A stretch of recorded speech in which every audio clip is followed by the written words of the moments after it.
lên năng ăn hỏi hay can đại trăng này ta lấy dương chuột cho mùi nâng mà sân phong rồi giờ ôn say xua tham sân bọc quát vì để còn phong tới vừa bị chè nhưng có thà ban cho ấy tới bên đây vì vừa bị chè chẳng sân phong về tây lê về sự điên kia này chẳng vì tao này thì vừa nhà rồi ôn say còn ban năng thà về đại vừa bị chè nhưng thấy vừa việc mày lấy dương có al thưa dương chọn mưa tao này mọi tháng sân dương đào này xẹp nè lấy dương bọc lưới chọn nó thế vì vừa thôi coi nè này vì vừa thôi coi lấy dương đâm bay dươngចូលទៅបើកវា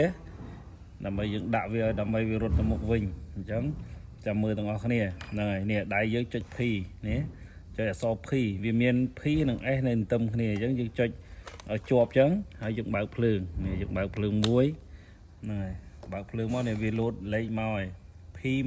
21ពេលដែលឃើញ P 21ចេះអញ្ចឹងដៃយើងចុចអក្សរ S យើងចុចអក្សរ S នេះមកនេះចុចអក្សរ S នេះយើងឃើញលេខ001ចឹងយើងដាក់មកលេខ0ទាំងអស់មកនេះយើងដាក់ឲ្យវាមកនៅលេខ0ទាំងអស់ចេះមកហើយយើងចុចអក្សរ S ពេលដែលយើងដាក់លេខ0ឲ្យអស់ហើយយើងចុចអក្សរ S នេះដើម្បី save វានេះចុចអក្សរ S មួយ save មកនេះឲ្យវាឃើញ P21 វិញយើងចុច P មកដើម្បីលុបនេះហើយជាមួយយើងជន់មើលវាទៅមុខអត់នេះណាអានេះទៅមុខវិញអញ្ចឹងកន្លែងហ្នឹងវាមានបញ្ហាតែប៉ុណ្្នឹងទេដែលម៉ាស៊ីនវាវិលវាជះនឹងវិលបដោយវាវិលស្របនៅនឹងម៉ាស៊ីនរបស់យើងបើសិនតែវិលថយក្រោយយើងចូលទៅធ្វើអញ្ចឹងមកយើងប្រើបានហើយនេះតែយើងទៅមុខវិញ